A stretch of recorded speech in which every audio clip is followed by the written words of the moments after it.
Hi everyone, how are you? Okay. पिछले कुछ videos तक हम पढ़ रहे थे द एंड ऑफ बाइपोलरिटी और उसके आज लास्ट पॉइंट में हम आ चुके हैं, उस चैप्टर के लास्ट पॉइंट में।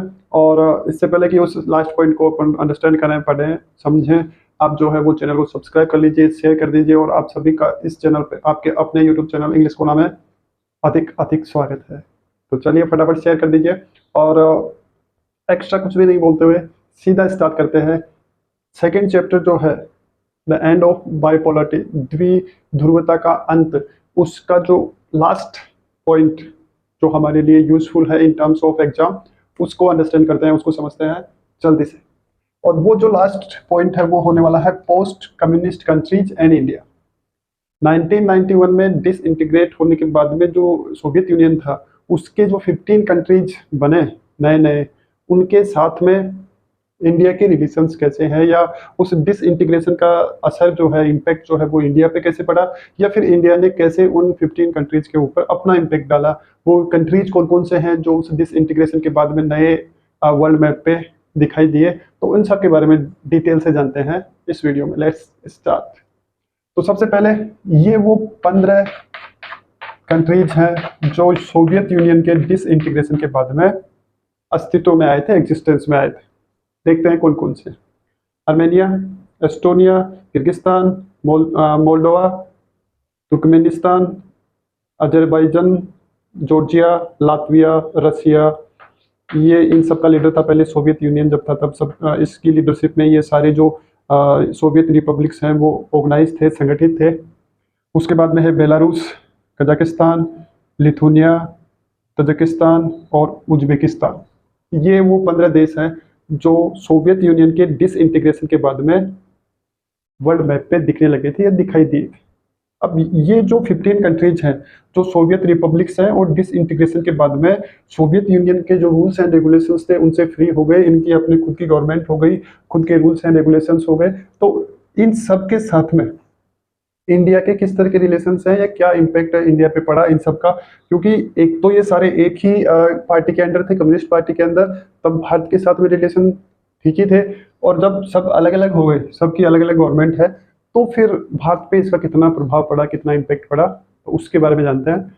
जैसे कि मैंने अभी बताया कि ये जो है रसिया जो है ये इन सबका लीडर था, और मेन जो कंट्री है वो इस पूरे ग्रुप में यही था। अब आप देख रहे हैं कि इस पूरी लिस्ट के अंदर ऐसा कोई भी एक बड़ा नाम या बड़ा कंट्री नहीं है इसको छोड़ के। जबकि अपन दूसरी साइड को देखें या दूसरे पोल को देखें, बाइपोलरिटी पढ़ रहे हैं, द्विध्रुवता, तो एक पोल तो था ये, है ना। अब इस पोल को आप देख सकते हैं कि कैसा है। दूसरा जो इसके अगेंस्ट पोल था, या जो दूसरी जो इसकी अगेंस्ट सुपर पावर थी, यूएस, उसके साथ में ब्रिटेन है, फ्रांस है, जर्मनी है, इटली है, ये है, वो है, मतलब जितने भी सारे डेवलप कंट्रीज हैं, वेस्टर्न कंट्रीज हैं, जितने पावरफुल कंट्रीज हैं, सब उसके साथ में। लेकिन फिर भी इसने 1945 से लेकर 1991 तक उस दूसरी सुपर पावर या उसके जो ऑर्गेनाइजेशन नेटो था उसको रोके रखा, अब भी रोके रखा हुआ। कैसे साथियों के साथ में उस लिस्ट में आप देख सकते हैं। ये जो है दोनों जो आपको पास पास में दिख रहे हैं, इस समय इन दोनों के बीच में कॉन्फ्लिक्ट चल रहा है, और ये तो आपको अच्छे से पता है, लगभग 1.5 ईयर होने को आया है। अब ये जो है वो इसका बिल्कुल नेबरिंग कंट्री है, और यहाँ से इसकी जो कैपिटल है रशिया की, वो बहुत कम दूरी पे है। अब नेटो जो है, ये यूक्रेन जो है वो नेटो में जाना जाता है, और नेटो में जाने का मतलब है कि नेटो जो आर्मी है या जो ट्रुप्स हैं वो यहाँ आना, और यहाँ आने का मतलब है रशिया के कैपिटल के बिल्कुल पास आ जाना, और यही रशिया नहीं चाहता है। जो कन्फ्लिक्ट चल रहा है इस वक्त वो बेसिकली इसी इशू पे है, इसी रीजन के कारण से ये जो सारा कार्यक्रम हो रहा है। एक अच्छा खासा ब्यूटीफुल कंट्री खंडहर में बदलता जा रहा है, ये नहीं ये। हाँ, तो ये पहले साथ ही थे सारे, लेकिन अब क्योंकि सिचुएशन चेंज हो गई है, इस यूक्रेन का मन है कि वो नेटो में जाए, रशिया का मन है कि वो वहाँ नहीं जाए, जैसा पड़ा है वैसा ही पड़ा रहे, कोई दिक्कत नहीं है। तो बस उसी बात को लेकर दोनों जो है वो भिड़ रहे हैं। ये जो है वो भी इसका नेबरिंग कंट्री है, लेकिन ये सपोर्ट करता है रशिया को, तो ये बीच में फंसा हुआ है बेचारा यूक्रेन, और बिल्कुल जिसको कहते हैं ना, बर्बाद हो चुका है, तहस नहस कर दिया पूरे स्ट्रक्चर को इसकी। तो चलिए देखते हैं आगे क्या होता है। तो ये 15 कंट्रीज हैं, और इन 15 कंट्रीज के साथ में इंडिया के किस तरह के रिलेशंस बने 1991 के डिसइंटीग्रेशन के बाद में। देखते हैं पहला impression. India has good relations with all the post communist countries. India के सभी जो कम्युनिस्ट पार्टी के शासन के बाद वाले जो कंट्रीज बने हैं, देश बने हैं, उन सभी के साथ में लगभग अच्छे रिश्ते हैं। इसके साथ में वैसे तो रिश्ते तो ठीक ही हैं, लेकिन ये फेवर करता है किसको? इसको फेवर करता है, पाक को ज़्यादा फेवर करता है, पाकिस्तान को। मोस्टली कौन से इश्यू पे?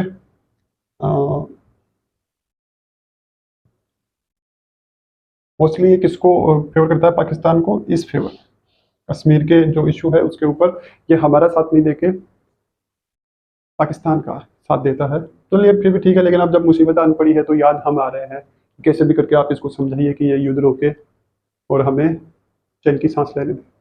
तो वो अलग बात है, लेकिन ठीक ठाक है रिलेशन, कोई ऐसे नहीं है कि दुश्मनी वाला काम नहीं है। तो सभी के साथ में इसके जो संबंध है वो अच्छे हैं भारत के। India's relation with Russia are an vital aspect of India's foreign policy. Russia के साथ में या रूस के साथ में जो संबंध है भारत के, वो उसकी विदेश नीति का सबसे महत्वपूर्ण पक्ष है। मतलब एज ए बिग ब्रदर, बड़े भाई की तरह इसके साथ में रिलेशन है। दोनों आपस में एक दूसरे को, वैसे तो फ्रेंडशिप का रिलेशन है, लेकिन वो ब्रदरहुड है, भाईचारा है, तो वो रिलेशन है। और फॉरेन पॉलिसी का एक इम्पोर्टेंट पार्ट है रशिया, डायरेक्टली और इनडायरेक्टली। हमारी फॉरेन पॉलिसी का जो मतलब मेन पॉइंट है, मेन जो एस्पेक्ट है, वो है रशिया को सपोर्ट करना इन एनी केस, इधर डायरेक्टली और इनडायरेक्टली। या तो सीधे सपोर्ट कर देते हैं या फिर इनडायरेक्टली भी कर देते हैं। अब क्यों है ऐसा? फॉरेन पॉलिसी का मेन एस्पेक्ट क्यों है? क्योंकि दोनों ही as both share a vision, क्योंकि दोनों एक दृष्टिकोण को या एक नजरिए को बांटते हैं of A multipolar world order, एक बहुध्रुवीय विश्व क्रम को। पहले हमने देखा कि द्विध्रुव थे, एक यूएस एक यूएसएसआर। फिर जब यूएसएसआर का विघटन हुआ, डिसइंटीग्रेशन हुआ, तो केवल एक ही पोल बचा, यूएस। एक one and only super power बची यूएस। उसकी दादागिरी चली, उसने पूरे वर्ल्ड को अपने कंट्रोल में किया, पूरे वर्ल्ड की इकोनॉमी को डॉलर के साथ में अपने वश में किया। लेकिन अब जब दोनों देश जो है, रशिया और भारत जो है, वो चाहते हैं कि वर्ल्ड जो है वो वन पोलर या टू पोलर नहीं बने या बाई पोलर नहीं बने, मल्टी पोलर बने। ठीक है, भारत का आज़ाद होने के बाद से यही मानना रहा है कि हम तीसरी दुनिया है, पहली और दूसरी नहीं है, हमारी अलग दुनिया है। और वैसा ही वो रसिया का भी मानना है। तो दोनों का विजन एक है, तो दोनों के बीच में रिलेशन भी स्ट्रॉन्ग है। Next, more than 80 bilateral agreements, 80 से भी ज़्यादा द्विपक्षीय। बायलैटरल का मतलब होता है द्विपक्षीय, दो पक्षों के बीच में होने वाले एग्रीमेंट चलिए समझौते, हैव बीन साइंड, हस्ताक्षर किए जा चुके हैं between India and Russia, Bharat और रूस के बीच में, as part of the Indo Russian strategic agreement of 2001। 2001 के रणनीतिक समझौते के तहत भारत और रूस के बीच में लगभग 80 से ज़्यादा द्विपक्षीय समझौते हो चुके हैं, उससे भी ज़्यादा ही हो चुके हैं। और मतलब समझौतों की जरूरत भी नहीं थी, एग्रीमेंट्स की जरूरत भी नहीं है। दोनों देशों के बीच का जो रिलेशन है वो बहुत ही स्ट्रॉन्ग है, बहुत पहले से स्ट्रॉन्ग है, और वो आगे भी फ्यूचर में भी स्ट्रॉन्ग रहने की पूरी पॉसिबिलिटी है, क्योंकि दोनों की जो अंडरस्टैंडिंग है, म्यूचुअल अंडरस्टैंडिंग है, जो बहुत काफ़ी अच्छी है। दोनों एक दूसरे को अच्छे से समझते हैं। कल्चरल जो बॉन्डिंग है दोनों के, केवल पॉलिटिकल बॉन्डिंग अच्छी नहीं है, कल्चरल बॉन्डिंग अच्छी है। सिटीजन वाइज दोनों देशों के जो सिटीजन हैं, उनकी जो कल्चर है वो बहुत ही ज़्यादा आपस में मिक्स है, बहुत ज़्यादा स्ट्रॉन्ग है, मिली हुई है। तो पॉलिटिकल बॉन्डिंग भी ऑटोमेटिकली स्ट्रॉन्ग हो गई है, जो कि आसानी से टूटने वाली नहीं। तो ये 2001 के जो इंडो रशियन स्ट्रेटेजिक एग्रीमेंट था, उसके अंतर्गत लगभग 80 बायलैटरल एग्रीमेंट हो चुके हैं। और रशिया अपनी तरफ से फुल सपोर्ट करता है, भारत जितना हो सकता है तो वो भी अपनी तरफ से पूरा फुल सपोर्ट रशिया के लिए बनाया जाता है। Next, India took advantage from Russia over issue like Kashmir, energy supply and balancing it's relation with China. अब रशिया के साथ में रिलेशन अच्छे रखने का फायदा भारत को क्या हुआ? तो एक तो उसको कश्मीर के मुद्दे पर एक स्ट्रॉन्ग कंपेनियन मिल गया, मजबूत साथी, जो वर्ल्ड पॉलिटिक्स में भारत को अपना पक्ष इस इश्यू पर, कश्मीर मुद्दे पर रखने में, स्ट्रांगली रखने में मदद करता है। क्योंकि आप जानते हैं कि रशिया के पास में यूएन सिक्योरिटी काउंसिल के अंदर वीटो पावर है। तो एक स्ट्रॉन्ग कंपेनियन है वर्ल्ड पॉलिटिक्स में रशिया भारत का, किस मुद्दे पर? कश्मीर के मुद्दे पर, कश्मीर के मुद्दे पर। उसके अलावा एनर्जी सप्लाई, ऊर्जा जो आदान प्रदान है, उसमें ये एक अच्छा और स्ट्रॉन्ग पार्टनर है। और इसके साथ साथ चाइना के साथ में संबंधों को संतुलित करने में भी रशिया जो है वो भारत का बहुत ज़्यादा मददगार है, क्योंकि हमारी और चाइना की बनती नहीं।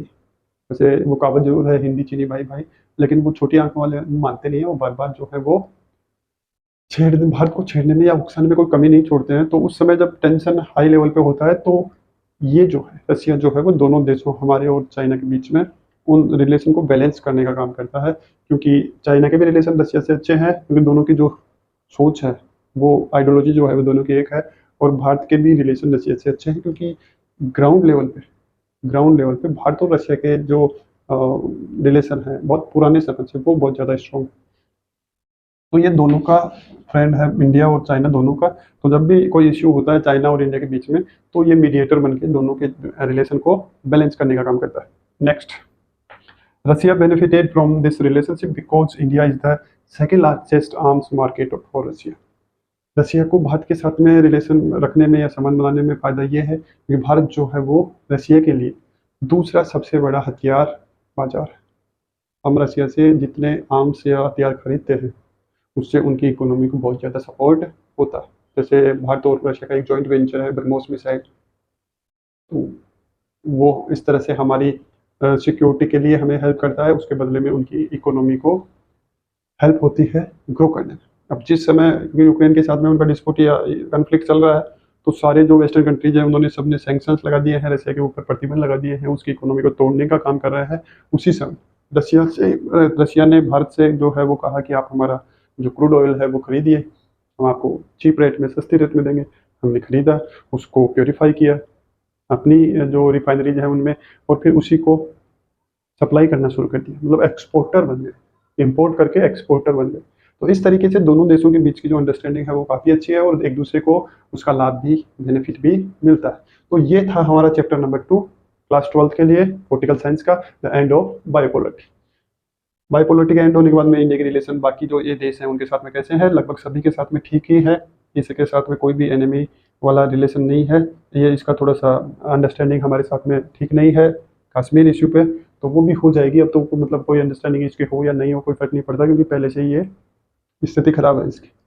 तो आई होप आपको ये अच्छे से समझ में आया होगा। अच्छे से समझ में आया तो लाइक कर दीजिए, लाइक करने के साथ में शेयर भी कर दीजिए। मिलते हैं नेक्स्ट वीडियो में नेक्स्ट चैप्टर के साथ में, चैप्टर नंबर 3 या लेसन नंबर 3। तब तक के लिए good night, take care, see you soon in the next video, bye bye.